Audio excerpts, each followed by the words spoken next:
Hello दोस्तों, good evening, नमस्कार। आप सभी का एक बार फिर से बहुत बहुत स्वागत है आप सभी के अपने यूट्यूब चैनल परीक्षा के शिक्षा। आशा करता हूं कि आप सभी जो है कुशल मंगल अपनी तैयारी जो है बढ़िया तरीके से कर रहे हैं। तो जो बच्चे क्लास में फर्स्ट टाइम है, पहली बार नए हैं, उन सभी को बता हमारे चैनल पे आपकी जो है बीएड परीक्षा 2025 की जो आपकी तैयारी साथ रेगुलर बेसिस पे करवाई जाती है। जिसे भी तैयारी पूरी करनी है, कंप्लीट करनी है, चैनल को सब्सक्राइब करके हमारे साथ जुड़ जाएंगे। उसके प्रोग्राम जो बेल आइकन देगा, आप लोग इसको भी ऑन कर लेंगे। ठीक है, क्लास का समय देखिए, जीके जीएस की जो क्लास है सुबह 10 बजे देखने को होती है, रीजनिंग की जो क्लास है दोपहर को 1 बजे देखने को होती है, कला की जो क्लास है शाम को 4 बजे, और हिंदी की जो क्लास है शाम को 7 बजे आपको हमारे चैनल पर देखने को मिलती है। इसी टाइम पर क्लासेस से जुड़ना, अपनी तैयारी को जो है पूरा और कंप्लीट करना है। ठीक है, नीचे डिस्क्रिप्शन आप सभी लोग देखें तो हमारे इंस्टाग्राम और टेलीग्राम का लिंक मिलेगा, तो आपको हमें इंस्टाग्राम पे फॉलो करना है, अपने टेलीग्राम चैनल से जुड़ना है। टेलीग्राम चैनल पे क्या है, डेली बेसिस पे क्लास का आपको अपडेट मिल जाएगा। बाकी जो अपडेट है टेलीग्राम चैनल के माध्यम से डेली बेसिस पे आपको मिलते रहेगा। ठीक है, तो चलिए क्लास स्टार्ट करें बिना किसी देरी के।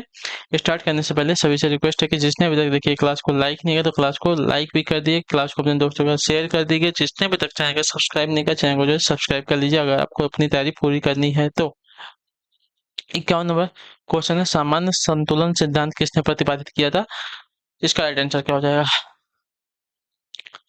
सामान्य संतुलन सिद्धांत किसने प्रतिपादित किया था? तो आपका राइट आंसर यहाँ पे हो जाएगा साथियों,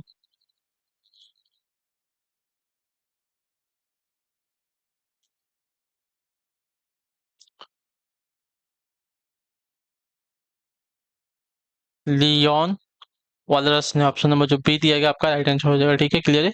सामान्य संतुलन सिद्धांत प्रतिपादित किया था लियोन वॉल्सर ने, तो ऑप्शन नंबर बी आपका राइट आंसर हो जाएगा। अगला क्वेश्चन आपका 52, भारत के राष्ट्रपति के पद के लिए कौन शपथ दिलाता है? बताइए, भारत के राष्ट्रपति के पद के लिए कौन शपथ दिलाता है? तो आपका करेक्ट आंसर हो जाएगा भारत के मुख्य न्यायाधीश। ऑप्शन नंबर बी आपका करेक्ट होगा। ठीक है, क्लियर है। भारत के राष्ट्रपति को राष्ट्रपति पद के लिए सर्वोच्च न्यायालय के मुख्य न्यायाधीश संसद के केंद्रीय कक्ष में भारत के राष्ट्रपति के रूप में जो है शपथ दिलाते हैं। क्लियर सभी को यहाँ तक? चलिए अगले क्वेश्चन की तरफ बढ़ेंगे। आपका है 53 नंबर, बताइएगा राइट आंसर क्या हो जाएगा। निम्नलिखित में से किसने जो है संप्रभुता का अद्वैत सिद्धांत दिए थे? बताइए, निम्नलिखित में से किसने जो है संप्रभुता के अद्वैत सिद्धांत दिए थे? तो आपका राइट आंसर यहाँ पर हो जाएगा साथियों, ऑस्टिन ने। ऑप्शन नंबर ए जो दिया गया आपका राइट आंसर हो जाएगा। ठीक है, क्लियर हो गया इसका। जॉन ऑस्टिन एक अंग्रेज न्यायज्ञ थे। ठीक है, उन्होंने जो है विधि के दर्शन तथा विधि शास्त्र पर बहुत अधिक लिखा है। उन्होंने विधिक प्रत्यक्षवाद के सिद्धांत के विकास में जो है उल्लेखनीय योगदान दिया है। ठीक है, ऑस्टिन ने एक ऐसे संप्रदाय की स्थापना की जो बाद में विश्लेषणीय संप्रदाय कहा जाने लगा। उनकी विधि संबंधी धारणा को कोई भी नाम दिया जाए, वह निसंदेह विशुद्ध विधि विधान के प्रवर्तक थे। ऑस्टिन का मत था कि राजनीतिक सत्ता कुलीन या संपत्ति मान व्यक्तियों के हाथों में पूर्णतः सुरक्षित रहती है। ठीक है, तो ऑस्टिन ने राज्य सत्ता के सिद्धांत को भी जन्म दिया तथा स्वतंत्राधिकार के अंतर को समझाया। ठीक है, ऑस्टिन ने संप्रभुता के अद्वैत सिद्धांत दिए थे। ठीक है, अगला क्वेश्चन आपका है 54वां प्रश्न। ठीक है, वर्ष 1917 में महात्मा गांधी द्वारा चंपारण से कौन सा आंदोलन शुरू होते ही? वर्ष 1917 में महात्मा गांधी द्वारा चंपारण से कौन सा आंदोलन शुरू किया गया था? तो आपका राइट आंसर यहाँ पे हो जाएगा सत्याग्रह। ऑप्शन नंबर जो ए दिया गया है आपका राइट आंसर होगा। ठीक, क्लियर होगा इसके बारे में? चलिए, चंपारण सत्याग्रह स्टार्ट किया गया था 1917 महात्मा गांधी के द्वारा, उनका जो पहला आंदोलन था ये। ठीक है, अगला क्वेश्चन आपका है, पहला सत्याग्रह था चीन सागर में आने वाले उष्णकटिबंधीय चक्रवात का क्या नाम है? बताइए, चीन सागर में आने वाले उष्णकटिबंधीय चक्रवात का क्या नाम है? तो आपका राइट आंसर हो जाएगा साथियों टाइफून। ऑप्शन नंबर जो डी दिया गया आपका राइट आंसर होगा। ठीक है, क्लियर सभी को? चीन सागर में आने वाले उष्णकटिबंधीय चक्रवात का नाम आपका टाइफून होता है। अगला क्वेश्चन आपका 56 नंबर, बिश्नोई आंदोलन इनमें से किसके विरुद्ध शुरू किया गया था? बताइए, तो इसका राइट आंसर आपका हो जाएगा तो पेड़ों की कटाई के विरुद्ध में। ऑप्शन नंबर जो बी दिया गया आपका राइट आंसर हो जाएगा। ठीक है, क्लियर होगा इसके बारे में? बिश्नोई आंदोलन जो है पेड़ों की कटाई के विरुद्ध शुरू किया गया था। अगला क्वेश्चन आपका है 57 नंबर। ठीक है, ध्यान से देखिए, निम्न में से समाज शास्त्र के समन्वयात्मक संप्रदाय के समर्थक कौन है? बताइए, तो इसका राइट आंसर आपका हो जाएगा साथियों सोरोकिन, दुर्खिम, गिन्सबर्ग, ये सभी हैं। तो ऑप्शन नंबर डी आपका राइट आंसर। ठीक है, समाज शास्त्र के समन्वयात्मक संप्रदाय के प्रबल समर्थक आपके सोरोकिन, दुर्खिम, किन गिन्सबर्ग आदि सभी हैं। तो ऑप्शन नंबर डी आपका राइट आंसर। अगला क्वेश्चन आपका 58 नंबर। ठीक है, सामाजिक संविदा सिद्धांत के प्रतिपादक कौन थे? तो सामाजिक संविदा सिद्धांत के प्रतिपादक की अगर बात की जाएगी तो आपका राइट आंसर यहाँ पे हो जाएगा साथियों रूसो। ऑप्शन नंबर बी आपका राइट आंसर होगा। ठीक है, क्लियर है। रूसो ने सामाजिक समझौता सिद्धांत का वर्णन अपनी पुस्तक सोशल कॉन्ट्रैक्ट में किया है। ठीक है, इस रचना में रूसो ने आदर्श समाज की स्थापना की युक्ति सुझाई है। ठीक है, चलिए, इसके सामाजिक समझौता सिद्धांत का उद्देश्य ऐसे आदर्श समाज का निर्माण करना है जहां राज्य की सत्ता एक व्यक्तिगत स्वतंत्रता में समन्वय स्थापित हो सके। ठीक है, अगला क्वेश्चन आपका 59 नंबर। ठीक है, ध्यान से देखिए, बताइएगा आधुनिक दर्शन का जनक किसे माना जाता है? तो आधुनिक दर्शन का जनक माना जाता है यहाँ पे रेने डेकार्ट को। ऑप्शन नंबर ए आपका जो दिएगा आपका राइट आंसर। रेने डेकार्ट जो कि दार्शनिक होने के साथ साथ एक सुप्रसिद्ध गणितज्ञ थे। वे जो है दर्शन को विज्ञान में परिवर्तित करना चाहते थे। आधुनिक पश्चाताप आधुनिक पाश्चात्य दर्शन का जनक जो है इस रूप में इन्हें जाना जाता है। ठीक है, रेने डेकार्ट को। अगला क्वेश्चन आपका है रेने डेकार्त किस देश के दार्शनिक थे? तो रेने डेकार्त की अगर बात करेंगे तो आपका राइट आंसर यहाँ पर हो जाएगा साथियों फ्रांस के। ऑप्शन नंबर डी आपका राइट आंसर होगा। ठीक है, क्लियर होगा इसके बारे में। चलिए, अगला क्वेश्चन आपका देखते हैं 61 नंबर प्रश्न। ठीक है, ध्यान से देखिएगा, बताइएगा राइट आंसर क्या हो जाएगा। मैं सोचता हूँ इसलिए मैं हूँ, यह किसका प्रथम आर्य सत्य माना जाता है? बताइए।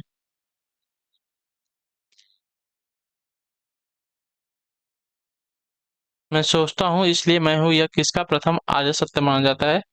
तो आपका राइट आंसर हो जाएगा साथियों रेने डेकार्ट का। ऑप्शन नंबर जो सी दिया गया है आपका राइट आंसर होगा। ठीक है, चलिए, अगला क्वेश्चन आपका है 62 नंबर। मनोवैज्ञानिकों द्वारा व्यक्ति के रोगात्मक लक्षणों को पता लगाने के लिए किस विधि का प्रयोग किया जाता है? बताइए। तो आपका राइट आंसर हो जाएगा साथियों नैदानिक। ऑप्शन नंबर जो सी दिया गया आपका राइट आंसर। ठीक है, नैदानिक विधि को किसी विधि या केस विधि, ठीक है, केस विधि या भी कहा जाता है। ठीक है, केस विधि कहा जाता है। इस विधि का उपयोग जो है नैदानिक मनोवैज्ञानिक द्वारा व्यक्तियों के रोगात्मक लक्षणों की पहचान करने तथा उसके कारणों का पता लगाने में काफी दिया जाता है, इसलिए इसे नैदानिक विधि भी कहा जाता है। ठीक है, अगला क्वेश्चन आपका है 63 नंबर। ध्यान से देखिए, क्रेस्मर द्वारा दिए गए व्यक्तिगत के वर्गीकरण में छोटे मोटे चौड़े तथा गोल व्यक्ति किस श्रेणी में आता है? बताइए। क्रेस्मर द्वारा दिए गए व्यक्तिगत में वर्गीकरण में छोटे मोटे चौड़े तथा गोल व्यक्ति किस श्रेणी में आते हैं? तो आपका राइट आंसर आपका हो जाएगा पिकबिंस की श्रेणी में। ऑप्शन नंबर जो सी दिया गया आपका राइट आंसर। क्रेस्मर द्वारा दिए गए व्यक्तियों के वर्गीकरण में छोटे मोटे चौड़े तथा गोल व्यक्ति जो है आपका पिक बेंच की श्रेणी में आते हैं। तो ऑप्शन नंबर सी आपका करेक्ट आंसर। अगला क्वेश्चन आपका 64 नंबर। ध्यान से देखिएगा, बताइएगा राइट आंसर। निम्नांकित में से संवेदना की परिभाषा क्या है? निम्नांकित में से संवेदना की परिभाषा क्या है? तो संवेदना की परिभाषा आपकी हो जाएगी साथ ही यहाँ पे प्रत्येक वस्तु का अनुभव। ऑप्शन नंबर जो डी दिया गया आपका राइट आंसर। संवेदना किसी के प्रति विशेष सहानुभूति को कहा जाता है। संवेदना का मतलब होता है कि कोई भी व्यक्ति जब प्रत्येक वस्तु का अनुभव कर सकता है। ठीक है, अगले क्वेश्चन की तरफ बढ़ेंगे। आपका है 65 नंबर है। जैन दर्शन में कर्म को किस रूप में देखा जाता है? बताइए। जैन दर्शन में कर्म को किस रूप में देखा जाता है? तो आपका राइट आंसर यहाँ पर हो जाती हो बंधन के। ऑप्शन नंबर ए जो दिएगा आपका राइट आंसर। जैन धर्म एक प्राचीन भारतीय दर्शन है, इसमें अहिंसा को सर्वोच्च स्थान दिया गया है। जैन दर्शन में कर्म के मुख्य 8 भेद बताए गए हैं। ठीक है, बनाए गए हैं। कर्म के मुख्य रूप में 2 भेद हैं, घाती व अघाती। जो 8 कर्म हैं वे बंधन का कारण है। ठीक है, तो जैन दर्शन में कर्म को जो है बंधन के रूप में देखा जाता है। अगला क्वेश्चन आपका है 66 नंबर प्रश्न। ठीक है, क्या देगा? प्रयोगात्मक मनोवैज्ञानिक सर्वप्रथम कहाँ हुआ था? बताइए। इसका राइट आंसर प्रयोगात्मक मनोविज्ञान सर्वप्रथम कहाँ आरंभ हुआ था? इसका राइट आंसर क्या हो जाएगा? तो इसका राइट आंसर आपका हो जाएगा साथियों जर्मनी में। ऑप्शन नंबर जो डी दिया गया आपका राइट आंसर हो जाएगा। ठीक है, क्लियर हो गया इसके बारे में। चलिए,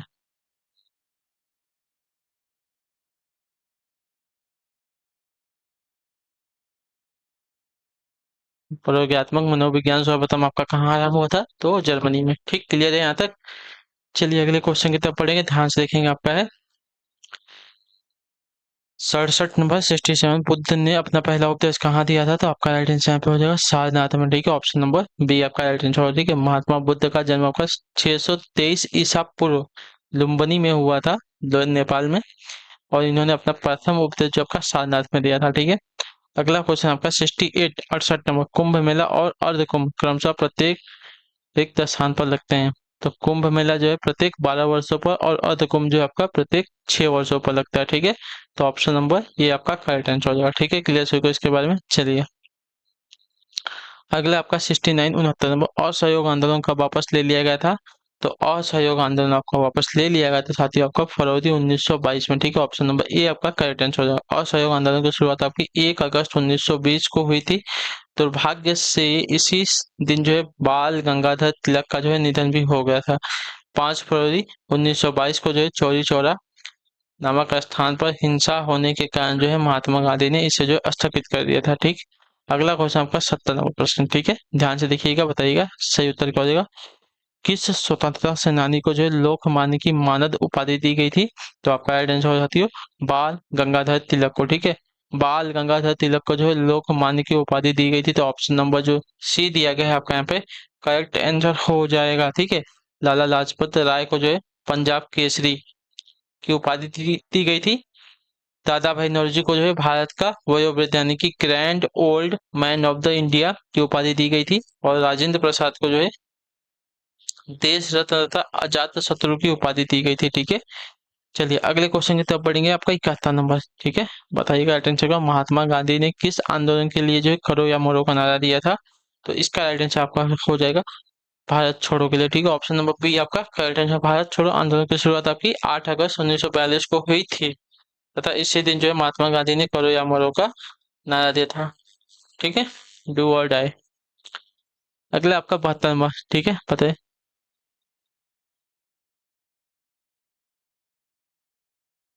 महात्मा गांधी भाव से चलने वाले जहाज एस सफारी द्वारा दक्षिण अफ्रीका के रिक्त स्थान पहुंचे थे। कहाँ पहुंचे थे। तो इसका राइट आंसर आपका जो है तो डरबन। ठीक है, मैंने आपका ऑप्शन नंबर सी आपका करेक्ट आंसर इसके बारे में मैंने आपको बताया। ठीक है, महात्मा गांधी भाव से चलने वाले जहाज एस सफारी के द्वारा दक्षिण अफ्रीका के डरबन पहुंचे थे।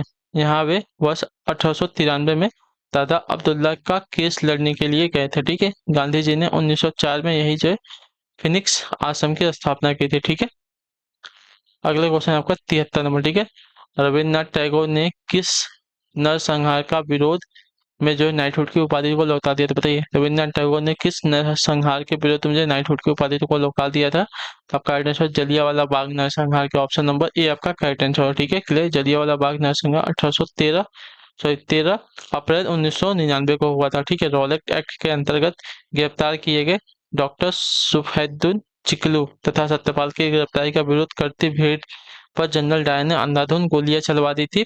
इसी के विरुद्ध में जो है गांधी जी ने कैसरे हिंद की उपाधि तथा रविन्द्रनाथ टैगोर ने जो है नाइटहुड की उपाधि को जो है लौटा दिया था, त्याग दिया था। ठीक है, अगला क्वेश्चन आपका 74 नंबर। गांधी जी ने जून 1904 में डरबन के बाहर रिक्त स्थान बस्ती नामक पर सामाजिक क्रियाशील मठ की स्थापना की थी। कहाँ पर। तो आपका राइट आंसर यहाँ पे हो जाएगा साथियों फिनिक्स। ठीक है, ऑप्शन नंबर जो डी दिया गया आपका राइट आंसर होगा। अभी मैंने आपको इसके बारे में बताया था। महात्मा गांधी भाव से चलने वाले एस सफारी के द्वारा जो है दक्षिण अफ्रीका के डरबन पहुंचे थे। यहाँ वे वर्ष 1893 में जो है दादा अब्दुल्ला का केस लड़ने गए थे। ठीक है, गांधी जी ने 1904 में यहीं पर जो है फिनिक्स आश्रम की स्थापना की थी। ठीक है, तो गांधी जी ने 1904 में डरबन के बाहर जो है फिनिक्स बस्ती नामक एक सामुदायिक क्रियाशील मठ की स्थापना की थी। अगला आपका आखिरी क्वेश्चन 75 में। ठीक है, प्रसिद्ध पीर पांजाल रेलवे सुरंग कहाँ स्थित है। तो प्रसिद्ध पीर पांजाल रेलवे सुरंग की अगर बात करेंगे आपका जम्मू और कश्मीर में स्थित है। ऑप्शन नंबर बी आपका राइट आंसर होगा। ठीक है, क्लियर होगा इसके बारे में। इसे जो है जून 2013 में प्रारंभ किया गया था। ठीक, चलिए तो इसी के साथ जो आपकी क्लास है आज की यहीं पे पूरी होती है। कल आवर की। आई होप कि आपको क्लास जो अच्छी लगी। अच्छी लगी क्लास को देखिए लाइक करिए, चैनल पहली बार चैनल को सब्सक्राइब, अपना जो डाउट है हमें पूछ सकती है। ठीक है, तो हम आपसे मिलेंगे आपकी अगली क्लास में। तब तक के लिए टाटा बाय बाय, जय हिंद जय भारत। आपसे क्लास से जुड़ने के लिए बहुत बहुत ही धन्यवाद साथियों।